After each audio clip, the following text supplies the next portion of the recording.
नमस्ते एवरीवन। बच्चों, हमने टॉपिक स्टार्ट किया था फाइनेंशियल स्टेटमेंट्स विदाउट एडजस्टमेंट्स, जिसके अंदर हमने ट्रेडिंग अकाउंट को डिस्कस किया था, प्रॉफिट एंड लॉस अकाउंट को डिस्कस किया था, बैलेंस शीट को डिस्कस किया था। ट्रेडिंग अकाउंट हल्का सा याद करते हैं। ट्रेडिंग अकाउंट की क्रेडिट साइड में डायरेक्ट इनकम आती है, डेबिट साइड में डायरेक्ट एक्सपेंस आते हैं। ग्रॉस प्रॉफिट कैलकुलेट करने में हमारी हेल्प करता है कौन? Trading account. फिर हम बनाते हैं profit and loss account. Profit and loss account की क्रेडिट साइड में सारी की सारी इनडायरेक्ट इनकम्स आ जाती हैं। डेबिट साइड में इनडायरेक्ट एक्सपेंसेस या फिर कोई भी क्वेश्चन में गिवन लॉसेस हैं वो सारे के सारे आ जाएंगे। दोनों साइड को कंपेयर करके हम प्रॉफिट लॉस कैलकुलेट कर लेते हैं। अगर प्रॉफिट आता है उसका नाम होता है नेट प्रॉफिट, अगर लॉस आ जाता है किसी ना किसी क्वेश्चन में तो उसका नाम होता है नेट लॉस। फिर हम लास्ट में क्या बनाते हैं? बैलेंस शीट बनाते हैं। बैलेंस शीट हमें क्या बताती है? बिजनेस की फाइनेंशियल पोजीशन, कि हमारा बिजनेस किस तरीके से ग्रो कर रहा है, हमारे बिजनेस की आज की डेट में कैसी स्थिति है, हमारे बिजनेस के पास कितनी एसेट्स हैं, मालिक का कितना पैसा इन्वेस्ट हो रखा है, मालिक की कितनी कैपिटल इन्वेस्टेड है बिजनेस के अंदर, कितना लोन चल रहा है बिजनेस के ऊपर। ये सब कौन बताएगा हमें? बैलेंस शीट बताएगी। तो बैलेंस शीट बिजनेस की फाइनेंशियल पोजीशन बताती है हमें। और बैलेंस शीट का टोटल हमेशा इक्वल होता है, कभी भी अनइक्वल नहीं हो सकता। अनइक्वल आ रहा है तो क्वेश्चन गलत किया है आपने। अच्छा, trading account and profit and loss account हमारे अकाउंट होते हैं, नॉमिनल अकाउंट होते हैं। नॉमिनल अकाउंट हम इनको इसलिए बोलते हैं क्योंकि इनके अंदर एक्सपेंस आता है, लॉस आता है, इनकम आती है, गेन आता है। बैलेंस शीट कोई भी हमारा अकाउंट नहीं है। बैलेंस शीट क्या है? स्टेटमेंट, जिसके अंदर एसेट्स आती हैं और लाइबिलिटीज की जानकारी आती है। दो फॉर्मूलाज हमने कल के वीडियो में डिस्कस किया था। Cost of goods sold. Cost of goods sold का मतलब मैंने आपको बताया था जो गुड्स हमने बेच दिए ना उनकी कॉस्ट। फॉर्मूला बताया था, तीन फॉर्मूलाज होते हैं इनके। पहला फॉर्मूला बताया था opening stock plus net purchase plus direct expense minus करना है आपको क्लोजिंग स्टॉक। दूसरा फॉर्मूला बताया था net sales minus gross profit. तीसरा फॉर्मूला एक और बताया था, अगर क्वेश्चन में ग्रॉस लॉस गिवन है तो net net sales plus gross loss. एक फॉर्मूला और बताया था एडजस्टेड परचेस का। एडजस्टेड परचेस का दूसरा इसका नाम होता है गुड्स कंज्यूम्ड। इसका फॉर्मूला है opening stock plus net purchase. Net purchase क्या होती है? Total purchase minus purchase return. हाँ, दोबारा से फॉर्मूला डिस्कस करते हैं। Opening stock plus net purchase minus करना है क्या? Closing stock. तो क्वेश्चन में अगर एडजस्टेड परचेस गिवन है इसका मतलब वो already opening stock plus net purchase minus closing stock का रिजल्ट है। डन है बात? तो बच्चों आइए आज कुछ क्वेश्चन सॉल्व करेंगे, प्रैक्टिस करते हैं क्वेश्चंस की। टॉपिक है हमारा फाइनेंशियल स्टेटमेंट्स विदाउट एडजस्टमेंट। छोटे छोटे से क्वेश्चन है इसके। देखिए जी, पढ़िए मेरे साथ इस क्वेश्चन को। कहते हैं जी ग्रॉस प्रॉफिट कैलकुलेट कर दीजिए। Calculate gross profit. क्वेश्चन के अंदर क्या क्या दे रहा है? क्लोजिंग स्टॉक दे रहा है जी, ठीक है। वेजेस बता रहा है, डायरेक्ट एक्सपेंस होता है, लेबर को देते हैं। सैलरी हमारा इनडायरेक्ट एक्सपेंस होता है। ये कौन से अकाउंट की आइटम होती है बच्चों? Profit and loss account. हाँ, सेल गिवन है, डायरेक्ट इनकम है, बिजनेस की मेन इनकम है। एडजस्टेड परचेस दे रखी है, वेरी वेरी इंपॉर्टेंट भाई साहब। एडजस्टेड परचेस दे रखी है ना, एडजस्टेड परचेस का मतलब होता है opening stock plus net purchase minus closing stock. हाँ जी सर, ठीक है, ये मतलब होता है एडजस्टेड परचेस का। तो ग्रॉस प्रॉफिट कैलकुलेट करना है, तो ग्रॉस प्रॉफिट को कैलकुलेट करने के लिए आपको कौन सा अकाउंट बनाना पड़ेगा? Trading account. ट्रेडिंग अकाउंट के नीचे क्या लिखेंगे? फॉर द ईयर एंडिंग, जो भी साल है, particulars rupees, particulars rupees, particulars rupees, particulars rupees. हाँ जी, सबसे पहले मैं इस एडजस्टेड परचेस को उठाऊंगा बच्चों, ध्यान से देखना। 5,50,000। लो जी, मैंने यहां पे लिखा टू एडजस्टेड परचेस 5,50,000। बच्चों अब ध्यान से मेरी बात को सुनना। मैंने इस एडजस्टेड परचेस को लिख दिया तो इसका मतलब मैंने ओपनिंग स्टॉक भी लिख दिया, नेट परचेस भी लिख दिया और क्लोजिंग स्टॉक भी लिख दिया। क्लोजिंग स्टॉक भी माइनस हो गया, क्योंकि एडजस्टेड परचेस का मतलब होता है opening stock plus net purchase minus closing stock. तो बच्चों अगर क्वेश्चन में एडजस्टेड परचेस दिया है तो एडजस्टेड परचेस को उठा के ट्रेडिंग अकाउंट की डेबिट साइड में लिख दीजिए। और जैसे ही आप एडजस्टेड परचेज को लिखेंगे, अब आपको तीन चीजों को लिखने की जरूरत नहीं पड़ेगी, क्योंकि ऑलरेडी वो इसके अंदर हैं एडजस्टेड परचेज के। क्या क्या चीजें नहीं लिखनी है आपने? आपने ओपनिंग स्टॉक नहीं लिखना, आपने नेट परचेज नहीं लिखी, आपने क्लोजिंग स्टॉक को क्रेडिट साइड में भी नहीं लिखना, क्योंकि वो ऑलरेडी माइनस है। तो भाई साहब, अब मैं इग्नोर करूंगा अगर क्वेश्चन में मुझे ओपनिंग स्टॉक दिखेगा, क्लोजिंग स्टॉक दिखेगा या परचेज दिखेगी। तो भाई साहब क्लोजिंग स्टॉक दे रखा है, वैसे तो ये क्रेडिट साइड में लिखना चाहिए, बट अब मैं क्या करूंगा इसको, वैसे तो ये क्रेडिट साइड में लिखना चाहिए, लेकिन मैं क्या करूंगा, इसको इग्नोर कर दूंगा बच्चों। ठीक है, क्यों? क्योंकि ये ऑलरेडी एडजस्टेड है। हाँ, वेजिस, वेजिस आएंगे, तो आप लिखिए यहां पे टू वेजिस। वेजिस का अमाउंट कितना है बच्चों? 40,000। आगे बताइए जी, क्या दे रखा है? सैलरी, सैलरी नहीं लेंगे, नो। सैलरी कौन से अकाउंट के आइटम है? प्रॉफिट एंड लॉस अकाउंट के आइटम है, इनडायरेक्ट एक्सपेंस है। सेल्स 6,88,000 मेरी डायरेक्ट इनकम है, तो यहां पे लिखिए बाय सेल्स 6,88,000। बच्चों क्वेश्चन में कुछ और गिवन नहीं है। ठीक है, तो दोनों साइड का कंपैरिजन करते हैं। चलिए जी बेटा, पहले मैं रफ में करता हूं। ये लो, क्रेडिट, क्रेडिट का टोटल कितना आ रहा है? 6,88,000 सर। डेबिट का कितना आ रहा है बच्चों? 5,90,000 आपके सामने है। कौन सा टोटल हायर है दोनों में से? 6,88,000। तो दोनों साइड में आप लिख दीजिए 6,88,000, 6,88,000। 6,88,000 में से माइनस करूंगा 5,90,000, तो मेरे पास बच्चों कितना बचेगा? जल्दी से बताइए आप। 98,000। ठीक है, कितना आ रहा है? 98,000। तो ये मेरा बच्चों क्या आया? बच्चों इसी चीज को तो कैलकुलेट करना था। ये क्या आया? Gross profit 98,000। Question solve. ठीक है जी, यस सर। चलो अगले क्वेश्चन पे चलते हैं। क्वेश्चन नंबर 3 का ए कहता है calculate cost of good sold from the following. Calculate cost of good sold from the following. बच्चों मैं पहले फॉर्मूलास लिख देता हूं कॉस्ट ऑफ गुड सोल्ड के। ठीक है sir, cost of good sold के आप फॉर्मूलास लिख लीजिए सबसे पहले। हाँ जी, पहला फॉर्मूला मैं लिखता हूं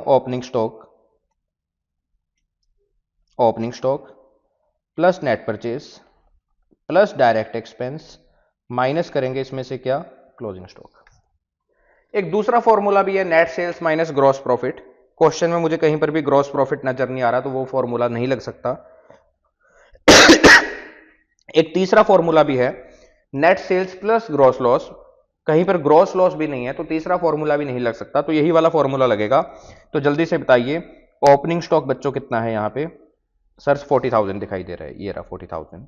हाँ जी। नेट परचेस बच्चों कितनी है यहां पे? 50,000 है, तो यहां पर लिख लीजिए आप 50,000।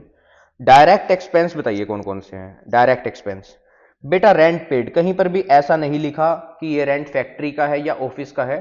तो क्वेश्चन जब साइलेंट होता है तो रेंट को हम ऑफिस का रेंट मानते हैं, और ऑफिस का रेंट हमारा इनडायरेक्ट एक्सपेंस है, प्रॉफिट एंड लॉस अकाउंट के आइटम है, इग्नोर करेंगे इसको, रेंट पेड को। ठीक है, वेजिस एंड सैलरी। अच्छा, पहले क्या दे रखा है? वेजिस, तो वेजिस की तरह ही इसका ट्रीटमेंट होगा। वेजिस हमारा डायरेक्ट एक्सपेंस है, और डायरेक्ट एक्सपेंस हम लेंगे इस फॉर्मूले के अंदर। कल हमने समझा था, कल के वीडियो में, ये फॉर्मूला कैसे बना? 10,000 रुपीज आ गया। क्या कोई और भी हमें दे रखा है यहाँ पे डायरेक्ट एक्सपेंस? नहीं बच्चों, और कोई डायरेक्ट एक्सपेंस नहीं दे रखा है इसके अलावा।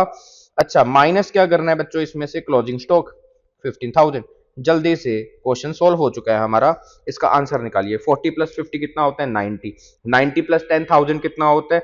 Sir 1 lakh. 1 lakh minus 1 lakh minus 15,000 कितना होता है बच्चों? 85,000। आगे चलते हैं, क्वेश्चन नंबर 3 का बी पार्ट सॉल्व करते हैं इसको भी। आइए, क्वेश्चन में क्या कैलकुलेट करने के लिए हमें बोल रहा है? Cost of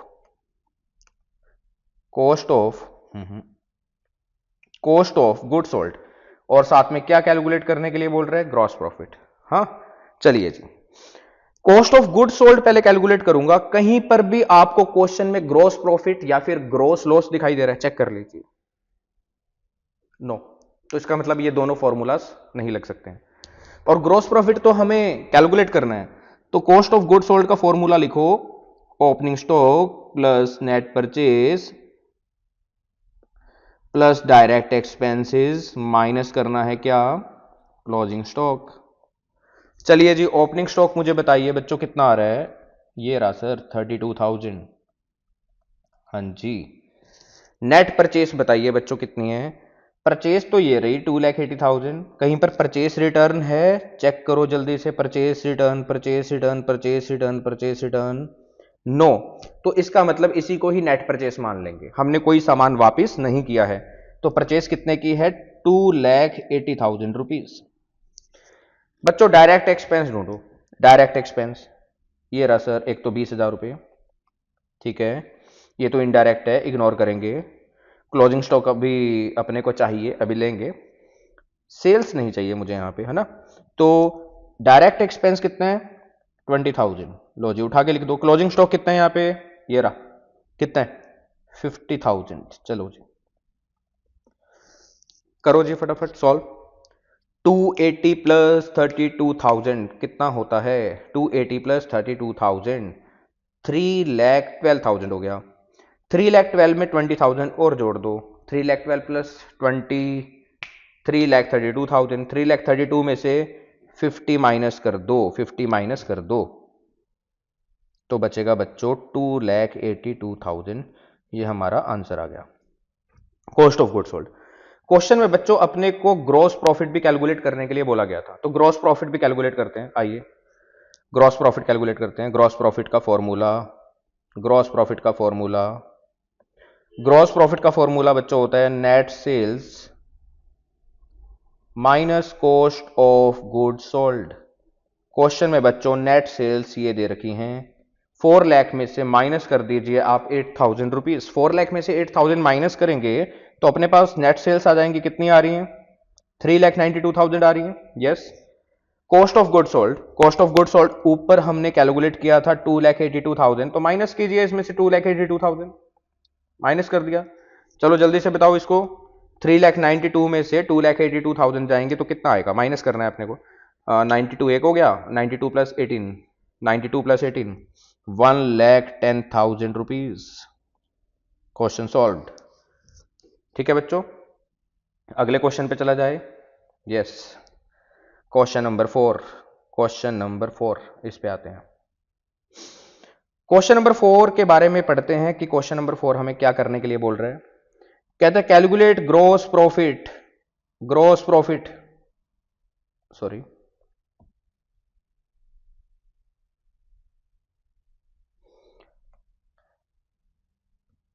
calculate gross profit on the basis of the following information. चलो बच्चों पढ़ते हैं। ग्रॉस प्रॉफिट कैलकुलेट करना है, परचेस दे रखी है, ठीक है। रिटर्न आउटवर्ड का मतलब होता है बच्चों परचेस रिटर्न, नेट परचेस मिल जाएगी मुझे यहां से कुल मिला के। कैरिज इनवर्ड बच्चों मेरा डायरेक्ट एक्सपेंस होता है, कैरिज आउटवर्ड बच्चों मेरा इनडायरेक्ट एक्सपेंस होता है। वेजिस मेरा बच्चों डायरेक्ट एक्सपेंस होता है, तो कैरिज इनवर्ड और वेजिस का टोटल बन रहा है 70,000, मेरा डायरेक्ट एक्सपेंस मुझे पता लग गया। आगे कह रहा है 3/4 of the goods are sold for ₹6 lakh. कितने में बेच दिया गुड्स, 6 लाख रुपए में। क्या कह रहा है, ग्रॉस प्रॉफिट कैलकुलेट करो। ठीक है बच्चों, मैं पहले ग्रॉस प्रॉफिट को कैलकुलेट करने का फॉर्मूला आपके साथ डिस्कस कर देता हूं। इसका फॉर्मूला है net sales minus cost of goods sold. ठीक है जी, डन है सर। तो यहां पर इसका आंसर आ जाएगा अपने पास, अगर हमें ये मिल जाएगा तो। नेट सेल ढूंढनी है, नेट सेल्स ढूंढनी है। एक तो नेट सेल्स तो बच्चों ये बता रखी है, गुड्स कितने में बिके हैं, 6 लाख रुपीज में। अब अपने को ढूंढना है कॉस्ट ऑफ गुड्स सोल्ड। तो ध्यान से देखिएगा बच्चों, कॉस्ट ऑफ मैन्युफैक्चरिंग, क्या हमारे पास पहले से कोई ओपनिंग स्टॉक पड़ा था, नो, कोई ओपनिंग स्टॉक नहीं था, कोई ओपनिंग स्टॉक नहीं था। परचेस थी, और कौन सी परचेस उठानी है, नेट परचेस उठाएंगे बच्चों। कितने का सामान खरीदा हमने, नेट परचेस बताइए जल्दी से। 6,80,000 का खरीदा, 30 का वापस कर दिया, तो इसका मतलब 6,50,000 की नेट परचेस है हमारी। Done sir. बच्चों डायरेक्ट एक्सपेंस कौन कौन सा हुआ?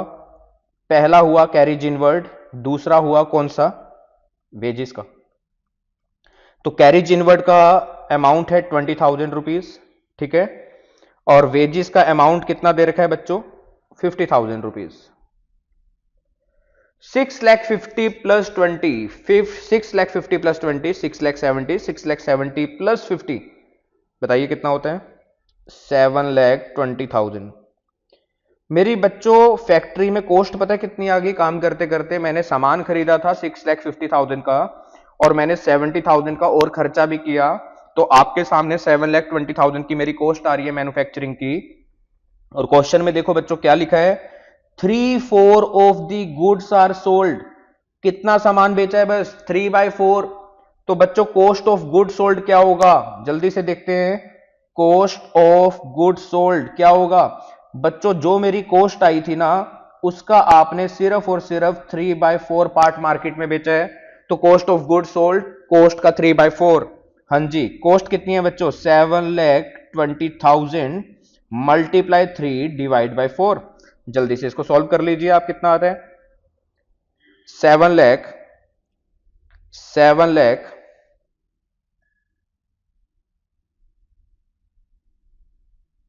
7,20,000 मल्टीप्लाई 3 डिवाइड में 4, कितना आ गया? 5,40,000। बच्चों 5,40,000 आया।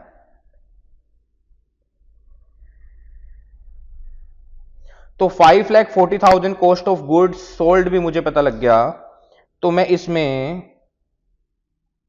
5,40,000 डाल दूंगा। 5,40,000, तो 6 लाख में से 5,40,000 मैंने माइनस किया, तो मेरे पास जो ग्रॉस प्रॉफिट का अमाउंट बचा है बच्चों, वो बचा है 60,000 रुपीज। क्लियर है? तो सिंपल था क्वेश्चन।